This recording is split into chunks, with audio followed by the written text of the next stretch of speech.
Hello everyone. तो आज हम फाइंड करने जा रहे हैं section formula. Section formula basically क्या होता है, कोई भी आपके दो पॉइंट्स हैं एक्स वाई प्लेन में और उन पॉइंट को एक पॉइंट बीच से काटता है और वो किस रेशियो में उनको काट रहा है उसके रिगार्डिंग आप इस पॉइंट की वैल्यू फाइंड करते हो। That is the section formula.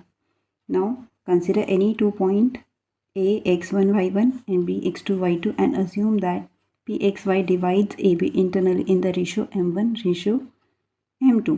तो हमने क्या किया, कोई भी एक्स वाई प्लेन ले लिया और इसमें दो पॉइंट ले लिए। एक पॉइंट का नाम a और दूसरे का नाम b। एक ही कोऑर्डिनेट x1 y1, b के कोऑर्डिनेट x2 y2। नाउ इनको एक पॉइंट p ने इंटरनली रेशियो में डिवाइड कर दिया m1 रेशियो m2 में। तो नाउ हमें क्या फाइंड करना है, ये एक्स वाई के कोऑर्डिनेट फाइंड करने हैं। तो कैसे करेंगे, सबसे पहले परपेंडिकुलर ड्रॉ कर देते हैं ए पॉइंट से और इसको नाम दे देते हैं आर। दूसरा बी पॉइंट से ड्रॉ करते हैं, इसको नाम दे देते हैं एस। और बी से ड्रॉ करते हैं और इसको नाम दे देते हैं टी। नाउ ट्राइंगल फॉर्म कर लेते हैं और इसको नाम दे देते हैं क्यू, इसे दे देते हैं सी। नाउ हम क्या करने वाले हैं, हमें ये पॉइंट फाइंड करना है और ये दो ट्राइंगल्स हमें दिख रहे हैं। नाउ इन ट्राइंगल्स के एंगल क्राइटेरिया से दोनों ट्राइंगल सिमिलर हो जाएंगे। तो बाय ए क्राइटेरियन ट्राइंगल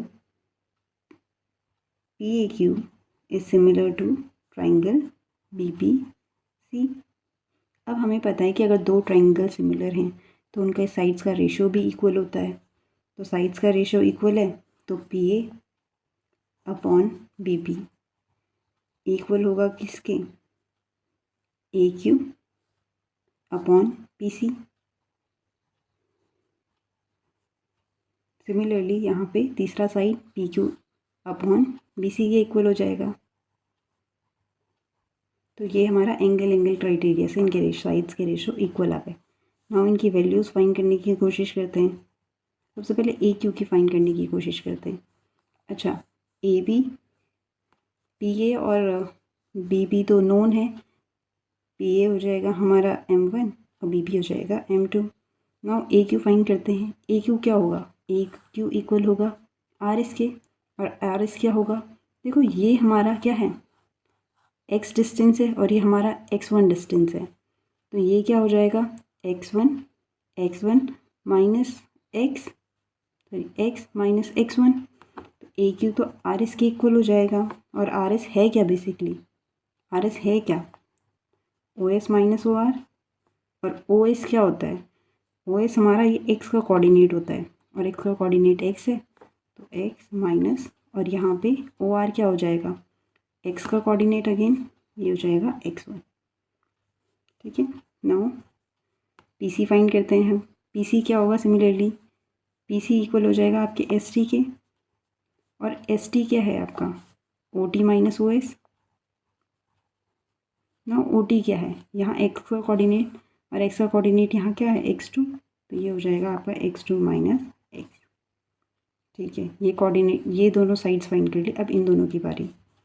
तो पी क्यू क्या है हमारा, पी क्यू होगा हमारा P S minus Q S.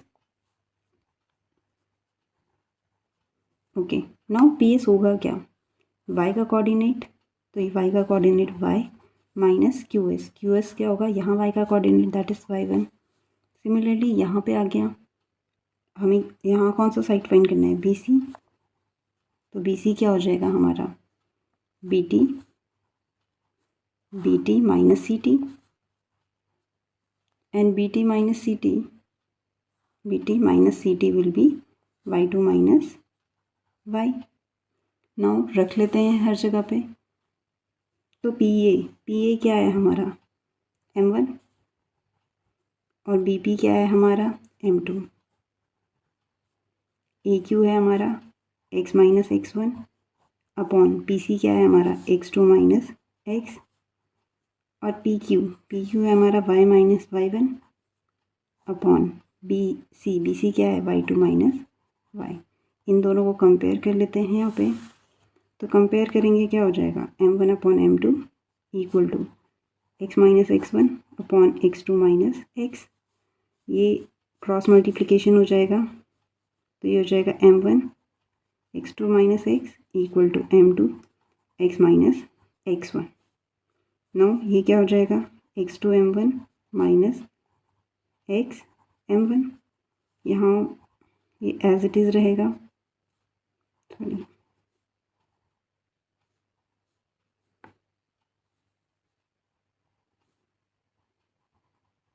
Now हमें क्या फाइंड करना है, x, तो x के कोऑर्डिनेट्स को एक तरफ ले जाएंगे और रिमेनिंग एक तरफ, तो ये माइनस का इधर है, इधर जाके ये प्लस का हो जाएगा, तो इधर साइड क्या हो जाएगा आपका x m1 प्लस m2x, और ये इधर आ जाएगा, ये यहीं पे रहेगा। नाउ यहाँ से x कॉमन आ जाएगा, बचेगा m1 प्लस m2,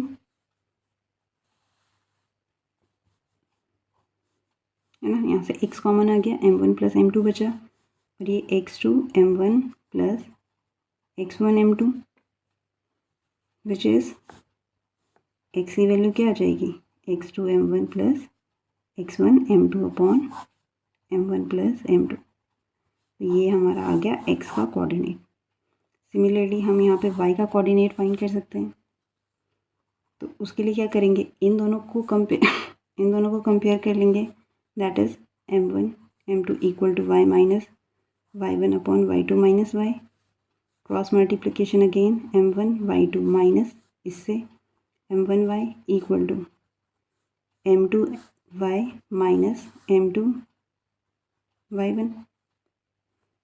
तो ये क्या हो जाएगा, अगेन सेम वही y वाली कोऑर्डिनेट एक तरफ और रिमेनिंग एक तरफ, तो ये आपका m1y2 प्लस m2y1, और ये इधर चला जाएगा, तो m1y प्लस m2y। ना इसको मैं इस साइड लिख के y कॉमन ले लेती हूँ, तो ये आपका y m1 प्लस m2, और ये इधर आएगा m2y1।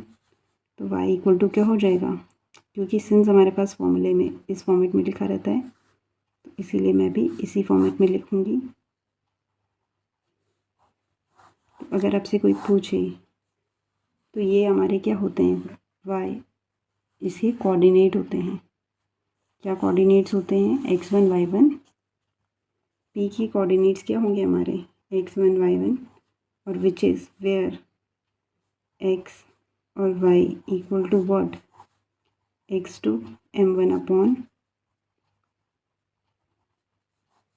m1 plus m2, comma यहाँ आ जाएगा y2 m1 plus y1 m2 upon m1 plus m2। That's it. This is the section formula, and the coordinate of the point P, that is line the coordinate of point P which divides the line segment joining the point A, whose coordinates are x1 y1, and B whose coordinates are x2 y2, internally in the ratio m1 ratio m2।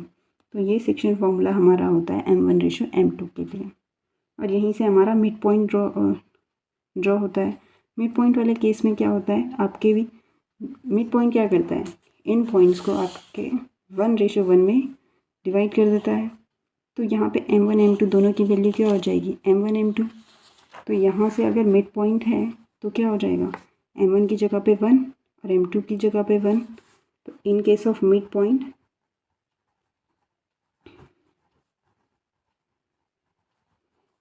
के case में क्या होगा, m1 ratio m2 क्या हो जाता है, 1:1।